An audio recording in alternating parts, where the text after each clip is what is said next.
The pandemic and the recent blockage at the Suez Canal exposed weaknesses in the global supply chain.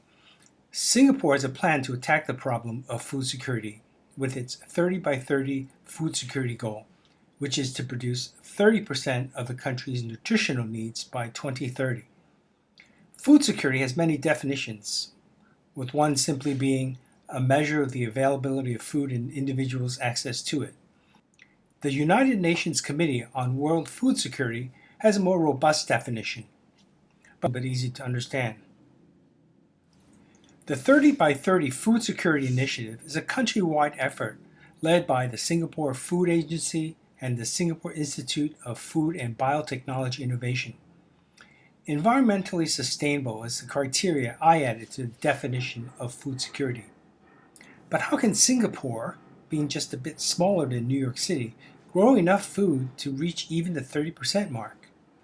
Singapore is a small island country with some outlying islands, totaling about 728 square kilometers, which is 281 square miles. Currently, the country uses 1% of its scarce land for food production. That's tiny for a population of over 5.7 million people. The green open spaces that you see on the map are there to help keep the island cool and livable. The 30 by 30 goal is just one prong of a three-pronged strategy called the three food baskets. The first one is diversified import sources, which means to source from as many countries and regions as possible in hopes that disruptions in supply chains in one part of the world doesn't affect the supply chains in other parts of the world. The second is the 30 by 30 goal, which is to grow local by 2030. The third one is to grow overseas through partnerships because Singapore just doesn't have enough land for traditional agriculture. But this does incur the cost of shipping and logistics to bring the food into the country. Singapore currently produces 10% of all the food it consumes. Livestock without land is just not possible, so all meat is imported. Some of the foods produced locally are leafy greens using horizontal and vertical hydroponic systems. Currently, 14% of that is grown locally. Singaporeans love eggs and consume 30 million eggs per year. We have egg farms that produce 26% of all the eggs that Singaporeans consume. The third area which provides protein is in seafood, but Singapore only produces 10% of the seafood it consumes. In 2019, 125,000 metric tons of seafood was imported. I believe that seafood is one of the cornerstones to success if Singapore is to reach its lofty 30-30 goal. A little bit of history. Singapore's early experience with food security came after World War II, as with many countries. Singapore was not a country yet, but the island dwellers allocated 25% of usable land to grow food, mainly tubers and vegetables. Also at the time, fishermen from Malacca in Malaysia came down to Singapore to fish. And it wasn't long before a Malaccan fisherman built the first fish farm called a Kelong off the shores of Teluk Air. But many of the shores of the past have been reclaimed for development. Here are some pictures from those Kelongs at the time. They were primarily all wooden structures that caged fish. Singapore's aquaculture economy today is well established, with over 100 fish farms of different sizes raising a variety of fish. And most of them are open net pens that are near shore in relatively shallow waters located in the Johor Straits between Singapore and Malaysia, with an average depth of about 12 meters.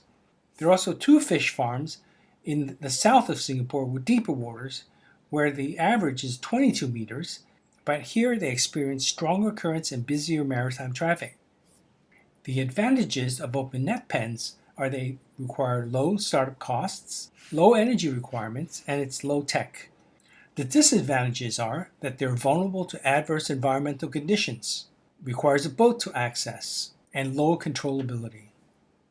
In 2015, a harmful algae bloom, or HAB, decimated fish stocks in the eastern waters of the Johor Straits, causing great economic loss for fishermen and killing fish in the local habitat. Here's a typical nearshore open net pen system. You have floats with nets dangling from them. They enclose the sides and the bottoms. Here are some pictures of Kelongs today at various scales. Some haven't changed a lot, but some have evolved to industrial scale size using solar energy, pumps. An alternative, it's what's called recirculating aquaculture systems. The key advantage to recirculating aquaculture systems, whether land-based or floating on a barge, is controllability. Recirculating aquaculture systems, or RAS, have very little water replacement except to top up evaporation and what goes out with waste discharge. The quality of the recirculated water and its nutrient concentrations are frequently and carefully monitored to make sure that the fish are healthy and grow fast. Biosecurity measures are put in place to prevent pathogens and parasites from getting into the systems and infecting the fish. This practice can reduce or eliminate the use of antibiotics so that we can all eat food that is safe. The density of fish per cubic meter of water is more than twice that of the best open pen systems. The disadvantages is that RAS requires pumps, sensors, backup systems, and computers and the electricity to power them. Constructing a RAS is also more costly than an open net pen system, and one would need trained workers to operate computerized automated controls. Here's a diagram showing the various components of a recirculating aquaculture system. This is a process plant for live animals, but unlike a chemical process plant, the product itself is a process plant that changes the input-output parameters as they eat, produce waste, and grow. It's a complicated system that must be maintained all the while balancing many operating parameters like oxygen levels, ammonia, pH, carbon dioxide. Failure in any one of the parameters can be catastrophic. To meet Singapore's 30 by 30 goal, recirculating aquaculture systems provide a viable alternative to other methods of growing protein that's safe, secure, healthy, nutritious, and sustainable in a way that's both controllable, predictable, reliable, and scalable. The question is there a will? Because RAS certainly provides a way.